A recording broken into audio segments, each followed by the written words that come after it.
Comment place-t-on la pureté dans nos vies? Bien, c'est lié au sacré. C'est-à-dire que il faut imaginer que tout est sacré et vous avez même le droit dans votre relation, toute relation confondue, n'importe laquelle, puisque de toute façon, tout est relation, corrélation dans le monde.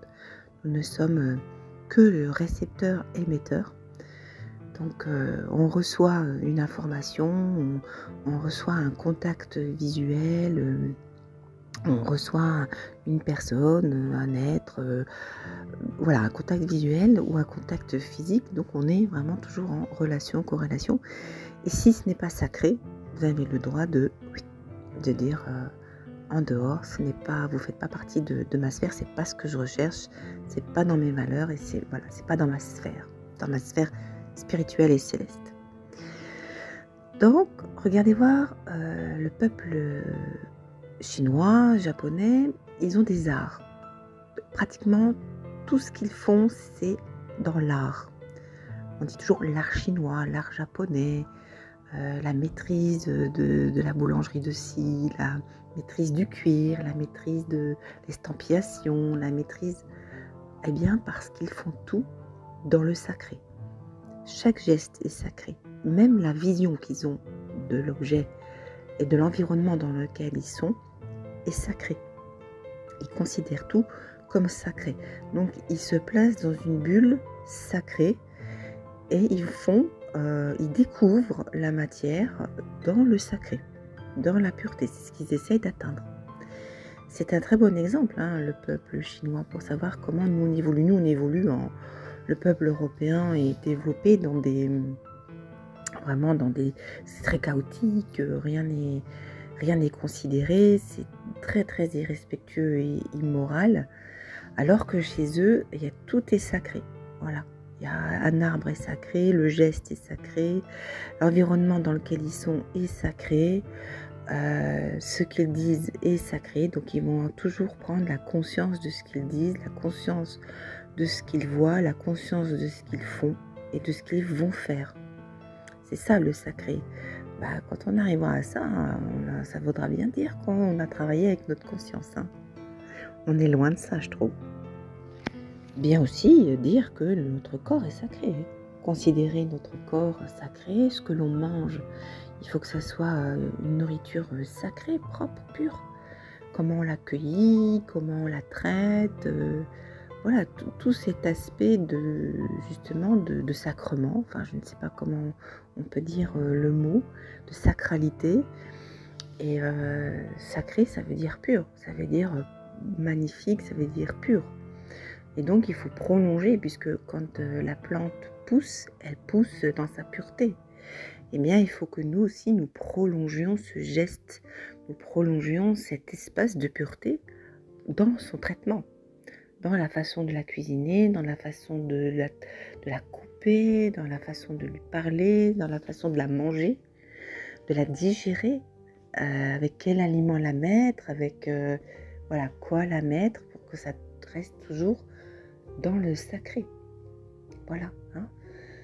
L'eau aussi, c'est sacré. Tout ce qui est nature est de toute façon sacré. Nous sommes sacrés, mais c'est à nous de prendre conscience de cette notice, de cette note du sacré, de savoir comment faire pour conserver le sacré. Parce que le problème, c'est que depuis pas mal de temps, on a bafoué le sacré à notre niveau, surtout nous, les Européens. Donc il est largement temps de reprendre du flambeau, je vais dire, de reprendre de la sagesse et de voir le sacré en toutes choses et de permettre la transmission du sacré, la pérennisation du sacré.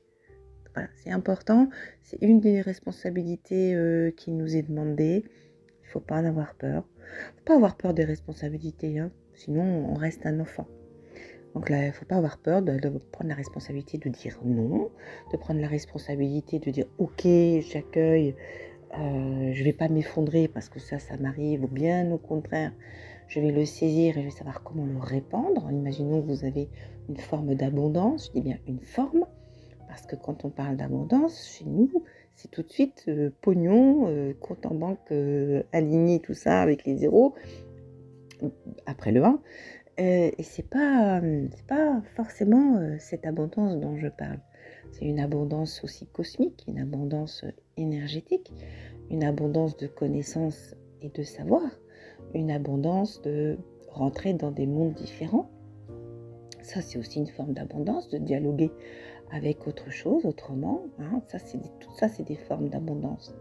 Et puis, le reste, le matériel, coucher, dormir, ça, c'est, on va dire, c'est presque secondaire. Hein. Nous, on l'a mis en primaire, en chose première, mais je dirais que ça, c'est pour moi, c'est secondaire. Je ne dis pas qu'il faut s'en passer, je dis que ça ne devrait pas être la priorité. Voilà. Ça, on doit, parce que c'est normal que toute personne ait un toit et de la chaleur et de la nourriture, mais il y a tout le reste qui reste à découvrir. Tout le reste. Hein, voilà, grandir.